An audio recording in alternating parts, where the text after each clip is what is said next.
My name is Dr. Julie Frederick, and as a member of the School of Nursing faculty and faculty advisor for the Student Nurses Association here at Minnesota State University Mankato, I would like to welcome you to the School of Nursing Convocation and Bridging Ceremony. We take this opportunity to acknowledge that we live, work, and learn in the homeland of the Dakota people, whose language frames our name, Minnesota State University Mankato. Today is truly a special day as we pause to honor and welcome our newly admitted students.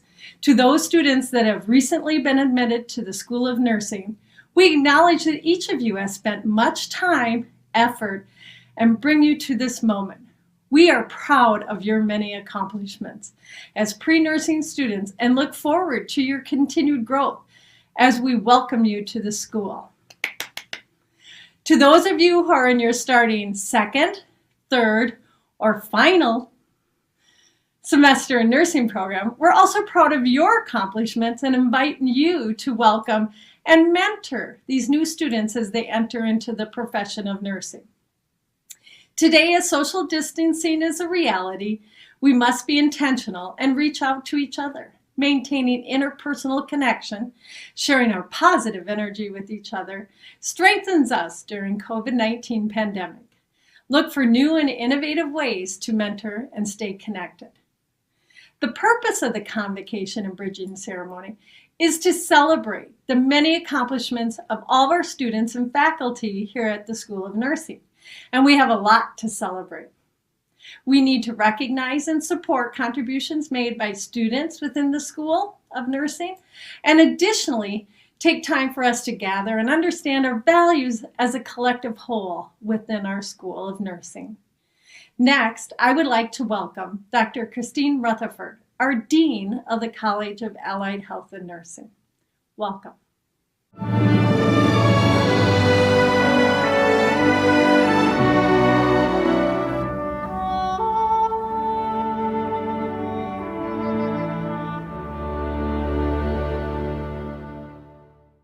Hi, my name is Tricia Young, and I'm the chairperson of the School of Nursing. I'm here to introduce the faculty and staff and tell you a little bit about them. This picture was taken last January on a faculty and staff retreat, and it just shows that faculty too can have fun. So I hope you appreciate it. The School of Nursing exists due to the scholarly work, the clinical expertise, and the dedication of the faculty. And so the names of the faculty are on this slide. We have 30 full-time faculty members, 21 of whom teach in the pre-licensure program. So they teach some course here. You might see some names that are unfamiliar to you that you're either going to be having as instructors or you missed having because they're totally new this year and they're teaching a course that is in a semester that you've already finished. We also have 36 adjunct faculty who support the full-time faculty by teaching primarily clinical courses in the pre-licensure program. The staff who assist faculty include Karen Schmidberger, who mainly is an assistant to my work as department chair. She deals with faculty hiring issues and contracts and purchasing, that kind of thing. Wendy Nissen, she is the new administrative assistant for the undergraduate program, and I have to tell you that she started working with us last March and picked up her key on the same day. Later that day, she went into the office and packed up her computer and moved everything home to work remotely on her first or second day of employment. And I have to say that she is thrilled to be back in the School of Nursing office full-time now. And so please do stop by and greet her. Introduce yourself and welcome her to the program. Cassie Johnson, Student Relations Coordinator. Not sure I need to say anything more about Cassie. She is great. She does a lot of great work for us, and we're just very appreciative of everything that she does for the pre-licensure program. Bailey Ramich is a new person in the School of Nursing. She's the pre-nursing advisor who will be working with Cassie for pre-nursing students in the future. I wanted to say a couple things about some of the contributions of the faculty. Typically at this time, I would be telling you about the scholarly achievements, but I wanted to give you a broader picture, I think, of what faculty are expected to do and the contributions that they need to make. Faculty in the whole university need to address 5 criteria for professional development and promotion and tenure. And those criteria, they need to write goals for each one. They need to say how they're going to accomplish their goals, and they need to then write a report at the end of the year if they're new faculty, or at the end of 2 years, or at the end of 4 years, depending on how long they've been, with the faculty. But those criterion include, first one is teaching. So how are you going to maintain your teaching effectiveness, and how do you show that? Second one is scholarship and creative achievements. How do you produce knowledge for the discipline? How are you creative in your nursing practice experience? What are you going to do to promote your scholarship and the scholarship of the discipline? The third criterion is your continuing education in your own professional development. How do you maintain your expertise in your teaching practices? How you teach. Are you up on the latest technology and so forth? And then what you teach. How do you maintain your content expertise? And how do you maintain your expertise as a nurse? So what are you doing to promote your own continuing professional development? The fourth criterion that faculty need to write goals to and address is that of contributions to students. Faculty usually do this through advising students or mentoring students in student research projects, or participating in the Student Nurses Association, or other areas in which students are involved. The fifth criterion that faculty need to address is service to the university and the community. And this involves committee service and our professional memberships. I'm sure almost every faculty that you see in this picture is a member of the IFNA, the International Family Nursing Association, and many of them are also members of the Midwest Nursing Research Society, and also probably Mu Lambda, our local chapter of Sigma, the International Honor Society for Nursing. And so just a little context and background of what faculty are doing and how they're contributing to the success in the School of Nursing. At this point, I will turn it over to the next part of our program. Hello. The focus of our event today is family, and we are thrilled to have Dr. Patricia Bayerwaltes as our faculty speaker. Pat came to Minnesota State University in the fall of 2015. She brought her love of caring for children and families with her as she taught undergraduate and graduate courses, as well as managing the Health Commons at Pond, a school-based health clinic that is run by the MSU nursing faculty. Her research interests are varied, and you can check them all out on her Google Scholar profile. Please join me in welcoming Dr. Patricia Bayerwaltes as our faculty speaker. Welcome to the first pandemic bridging ceremony. In the next few minutes, we'll talk about pandemic survival by using the GLAD game. Have you ever played the GLAD game? My favorite movie is a Disney movie called Pollyanna. Pollyanna's philosophy is that in any situation in life, there is always something to be glad about. So in the midst of this pandemic, I'm playing the GLAD game. We'll use the word GLAD as a mnemonic device to give you some clues on how to play. I'm going to introduce you to this game with one of my other favorite things, storytelling. You learn from the stories told in your simulation exercises. You learn from case studies used in your courses. We use stories about working with families told by nurses themselves in an educational workshop about family nursing. Storytelling in nursing has become a narrative that allows you, the nurse, to make sense of complex topics and issues. It may also bring understanding where none existed, and it can translate knowledge in a real and meaningful way. Let's start with G, goals. I know that many of you work from lists, but I like the loftier word of goals. Maybe your goal is just to get through N334 experiential learning. Whittle it down into small steps. In the midst of this pandemic, I see that focusing goals on what I can do right now builds up my courage to get through the day. Breaking down long-term goals into short-term goals gets me going. It moves me in a direction, and it makes me feel so glad when I can cross things off my list. But what about other people's goals? We are relational beings despite social isolation and have to consider those around us. As a nurse, I found looking at goals of family members whose loved ones I was caring for was a critical piece in understanding them and relating to them. Let me give you an example. This story is about Amin. Amin was a victim of a drive-by shooting on a playground. The bullet fractured his L1 vertebra. He was described by the nursing staff and therapists on the rehab center as working with him was difficult. His first question to me was, "Will I walk again?"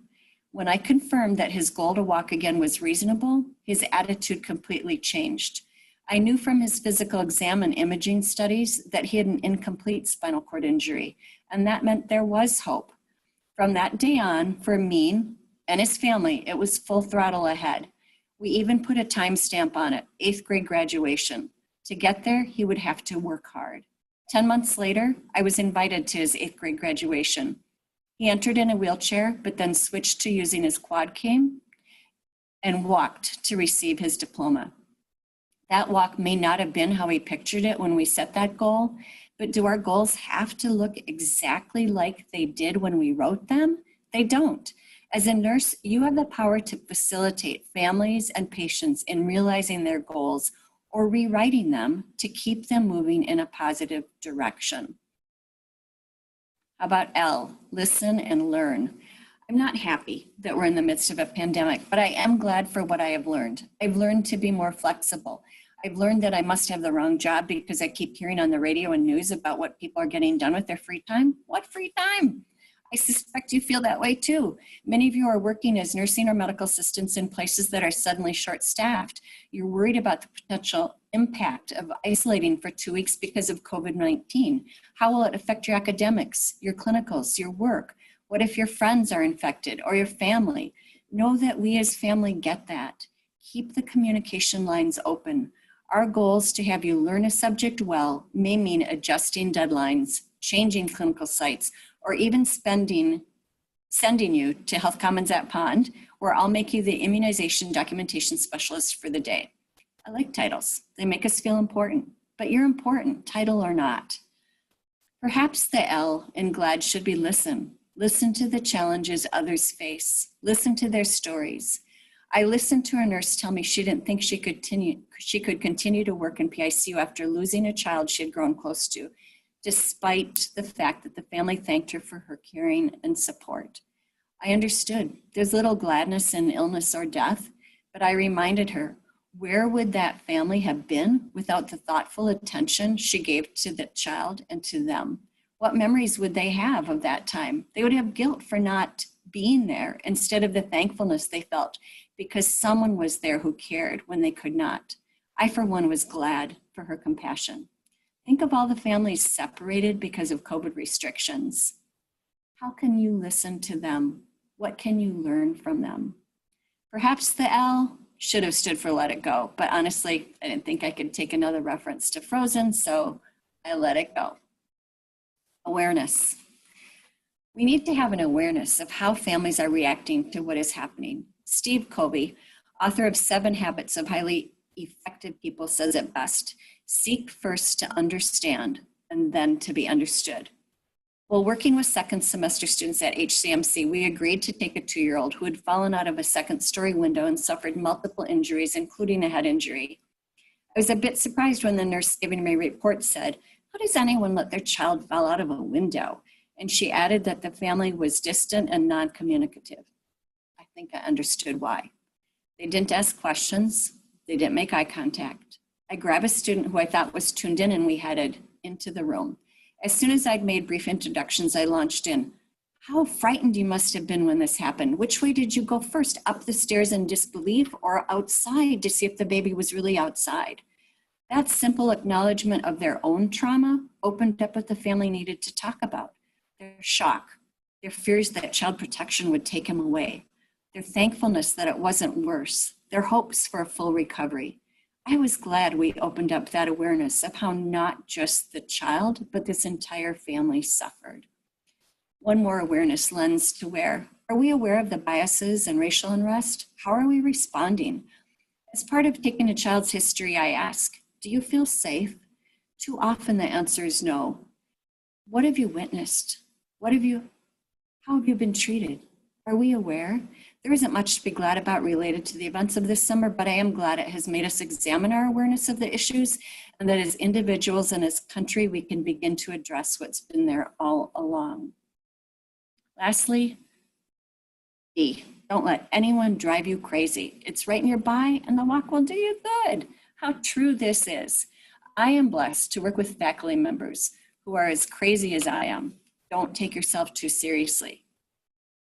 One last story. When I attended nursing school, the original Charlie's Angels, the TV drama starring Farrah Fawcett, was in its last season. One of my classmates looked very much like Farrah, down to the layered long blonde hair. We were on our med-surg rotation with a lot of ortho trauma. Her patient was a young man who sustained injuries in a motorbike accident. He had developed a cough. As a nursing student, you should be well aware of the dangers of a cough and what it might represent to a patient immobilized and post-op orthopedic surgery. She was advised to send a sputum sample. As we gave report at the end of the shift, the lab called to speak with her. The lab tech said, your patient's sperm count was fine. With that, we all erupted into laughter. Back to the glad game. I'm glad that happened. What a great teaching moment. From that point on, we were reminded of proper specimen collection. So to wrap this all up, pandemic or not, be glad you're in a place to make things better for families, for those around you, and for yourself. And don't forget to take care of yourself. As I was preparing for this talk, I admitted to my son I was a little nervous. And he said, Mom, you know you're just supposed to picture everyone in their underwear? I laughed. I said, it's a Zoom lecture. They probably are in their underwear. So now, go get dressed, stay calm, and play the glad game. Stay calm.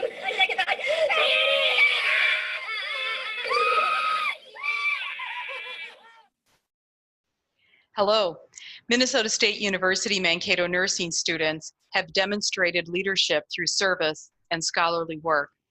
These achievements are the foundation of their nursing practice. Nursing needs strong leaders and committed individuals to serve to advance nursing and to care for diverse families and individuals in our communities.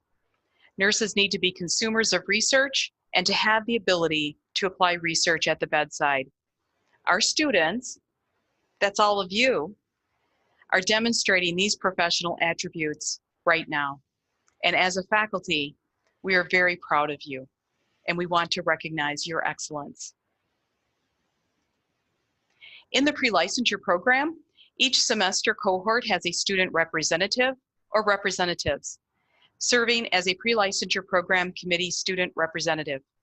The pre-licensure program committee student representatives attend the monthly committee meeting and inform the faculty members of the student experience as it relates to the curriculum. The students are selected as they enter the pre-licensure program and continue in this role until graduation. Our representatives this year are fourth semester students, Jake Anderson and Isabel Nocton, third semester students, Sasha Gay Lynch and Natasha Nett. Second semester students, Hunter Welsh and Danielle Peterson. And new, our first semester student is Emma Williamson. Welcome, Emma. We're glad to have you as part of the student representatives.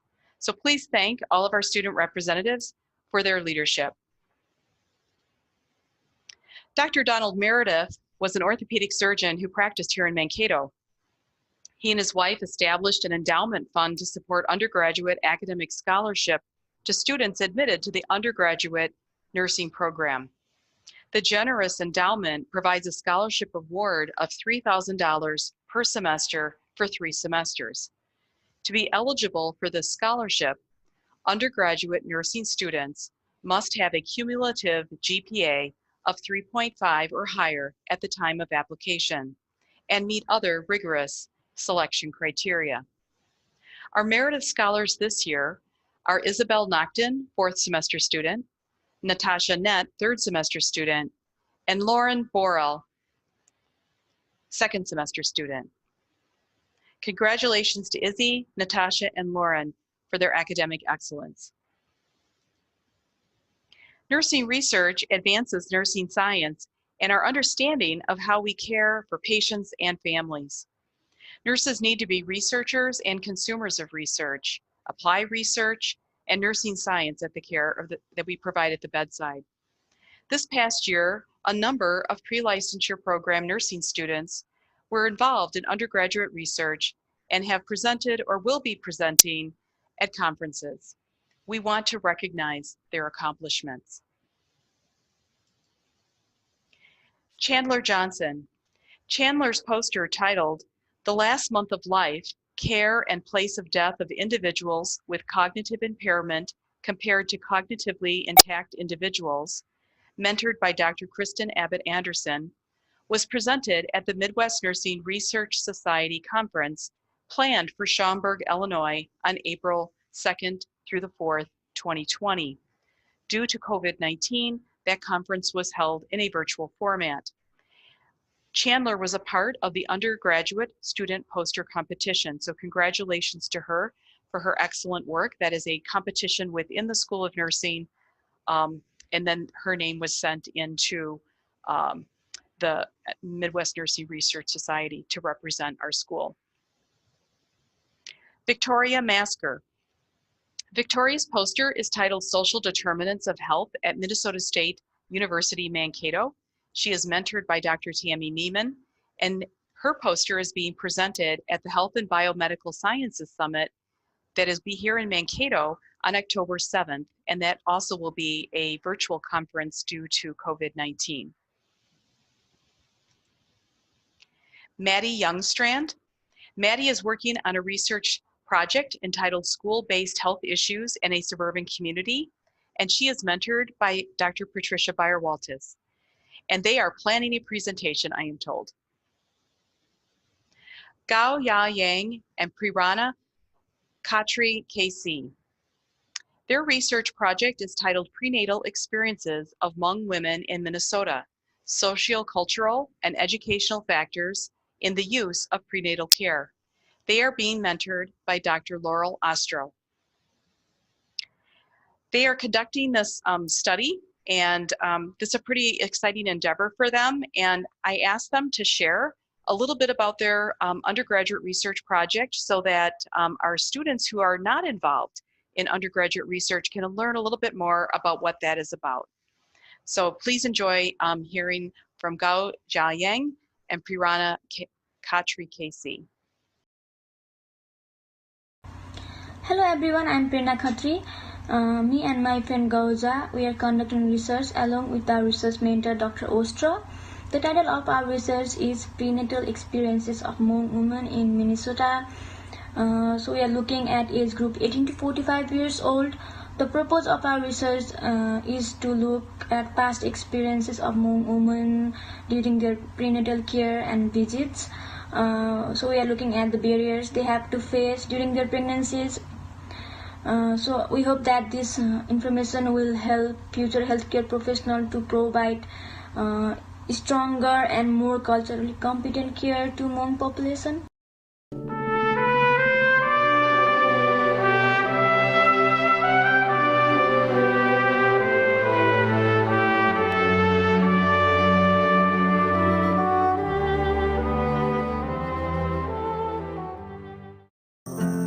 As part of my nursing education at Minnesota State University, Mankato, I have had the opportunity to work at the Health Commons at Pond. Becoming a nurse takes courage, determination, and hope. courage to follow my dream no matter what, determination to persevere when things are tough, and hope to make a real difference for the people I'm serving. Helping the people who come to the Health Commons at Pond gives me hope. The Health Commons at Pond is a no-cost health and wellness center serving students and their families in the Bloomington School District. It's staffed by students and faculty from Minnesota State University Mankato. Here, nursing students learn by doing. We apply our skills and knowledge in real-world situations. We help immunize children who might otherwise not be protected from preventable diseases. Since the Health Commons at Pond opened, we are making a real difference for these students and their families. You can make a difference too. Your generosity will help Health Commons at Pond provide better health care to people who can't afford it but need it. It will also help Minnesota State University Mankato nursing students serve them better. You can help us give them hope, and that gives me hope too. My name is Maddie Youngstrand. I'm a nursing student at Minnesota State University Mankato, and this is my story. Health Commons at Pond is a joint venture with the Bloomington School District and Minnesota State University Mankato. Health Commons at Pond provides free health services for families experiencing financial difficulties. The number of unvaccinated students in the district dropped from more than 300 to fewer than 10. Free sports physicals have made it possible for more students to participate in high school sports than ever before. Health Commons at Pond is a member of the National Association of Free and Charitable Clinics. Hello. Since 1990, many School of Nursing faculty have joined practicing nurses in leading the Mu Lambda chapter, Sigma Theta Tau International, the Honor Society of Nursing at Minnesota State University Mankato, now known as Sigma.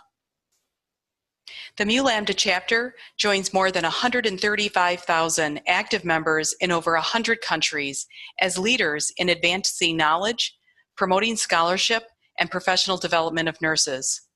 Founded in 1922 by 6 nursing students, Sigma's purpose is to advance knowledge, learning, and service of nurses. These characteristics are necessary for nursing to make a difference in health, both in our community and worldwide. We encourage all students to join Sigma and participate in the Mu Lambda chapter. Your membership supports nursing right here in Mankato and across the globe. To mentor nursing students in leadership and service, Mu Lambda chapter selects a student intern. The student intern for Mu Lambda chapter is 3rd semester student Callie Nagel. Thank you, Callie, for your leadership and contribution to nursing. Each year, at the Mu Lambda Spring Induction for new members, the Linda Winkle Outstanding Undergraduate Student Performance Award is presented to a deserving student. The Mu Lambda Board of Directors decided to move that presentation, this award presentation, to the Convocation and Bridging Ceremony. So this is the very first time that this award is being presented at this event. I think that's pretty exciting. The Mu Lambda chapter of Sigma Theta Tau International is awarding the Linda Winkle Outstanding Undergraduate Student Performance Award to Isabel Nocton. Isabel, or Izzy, is the SNA president and was elected to the National SNA Convention to serve as the NSNA Board of Directors last year. This was our first nursing student ever in such a role. Izzy is active in her faith community and has participated in international mission trips to help others. She also serves as a student representative in the pre-licensure program committee and is a Merit Scholar. Izzy exemplifies excellence and leadership. Congratulations, Izzy. There is a certificate and a scholarship with this award. Next, we will present the Patricia Earle Art of Caring Award to a deserving 4th semester senior student. As a dedicated nurse educator, Pat routinely practiced collaboration and promoted teamwork, and was known as someone who listened and sought to understand others. She believed that nursing and caring practices should include families, and to that end, was one of the original members of the first family nursing research team at the School of Nursing. You can see the team on the left, and Pat is encircled by the heart. Patricia Earle was a faculty member for 24 years, retiring in 2006, and is described by those who knew her as a quintessential nurse leader. Pat was known for her student-friendly approach to teaching, her compassion for students, and for having a genuine and lively interest in the lives of her students. She was witty, with a sense of humor that positively influenced anyone that met her. Pat was a feminist at a time when it meant finding your voice and speaking up for social justice. Pat Earle cared, and as one of her 5 children remembers, she believed that if you changed one person's world, you've changed the world. The Patricia Earle Art of Caring Award is being given to a 4th semester student in the pre-licensure program who best exemplifies a commitment to caring. To be considered for the award, the student must demonstrate behaviors which are characteristic of caring and perform interventions in a caring manner to promote client and family adaptation. Students are nominated for the award by the faculty, followed by a faculty vote. A scholarship award is also included. This semester, the student selected for this award is described as someone who has presence in a mindful and kind way. We certainly need more kindness in the world today.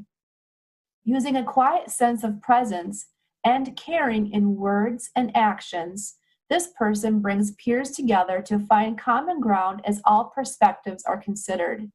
The student's caring and helpful nature was revealed at the 2019 Biomedical and Health Summit.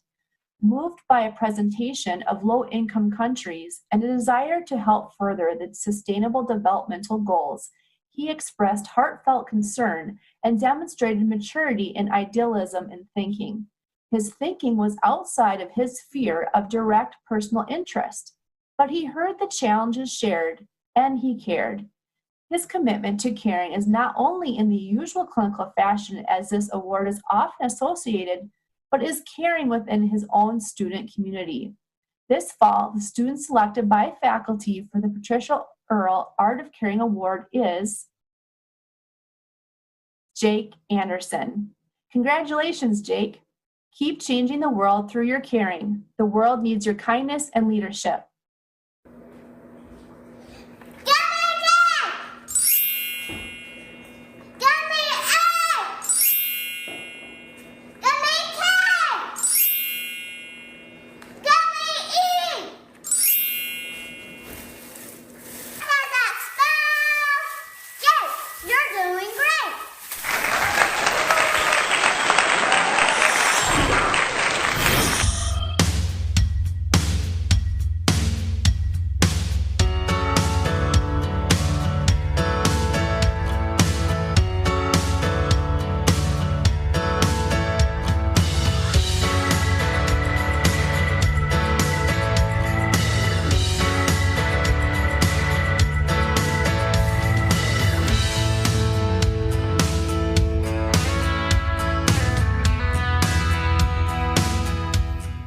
Hi guys, I'm Izzy Nocton. I'm the current Student Nurse Association President. Hi everybody, my name is Natasha Nett. I'm in 3rd semester and I am Vice President of the SNA. Hi SNA members, my name is Caitlin Boucher. I'm a 4th semester nursing student. I'm also a volunteer coordinator. I'm one of them. There is one more that we work closely together. Hey guys, I'm Landon Brown. I'm a 3rd semester nursing student in the program and I'm the health and wellness coordinator. Hey guys, my name is Nicole and I'm the fundraising coordinator. My name is Taylor Chatterton and I am the social engagement coordinator. Hello everyone, my name is Jake Anderson. I'm the Student Nurses Association treasurer. Hi, my name is Laura Bouch. I'm a senior and I am on the Minnesota Student Nurses Association board. My job on the board is to represent schools from southern Minnesota. Hello, I'm Dr. Julie Frederick. I teach at the School of Nursing and I am the faculty advisor for the Student Nurses Association.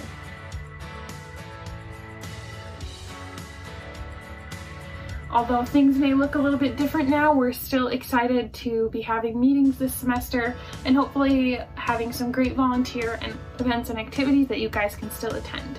Typically we're out in the community getting involved. Obviously this semester is going to look a little bit differently. We're going to try and do a little more things online and allow you guys to kind of pick and choose what you want to do too. Keep an eye out for our social media pages. I'm going to be posting Wellness Wednesdays every week, and I'm really... So we will be having our first meeting on September 17th, so mark your calendars for September 17th at 6:45. It will be over Zoom, so we'll no longer be meeting in the CSB, and we're excited to have the Rural Action AIDS Network going to be doing a presentation with us and a training for us. So we're so excited for it, and we hope you guys can all tune in. On behalf of myself and everyone, I just want to say welcome to all the new first semester students, all the pre-nursing students who are just starting at Mankato, and welcome back to all the students who have been here. We're so excited for this year, and we hope that you guys reach out if you have any ideas, and stay safe.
Hi, everyone.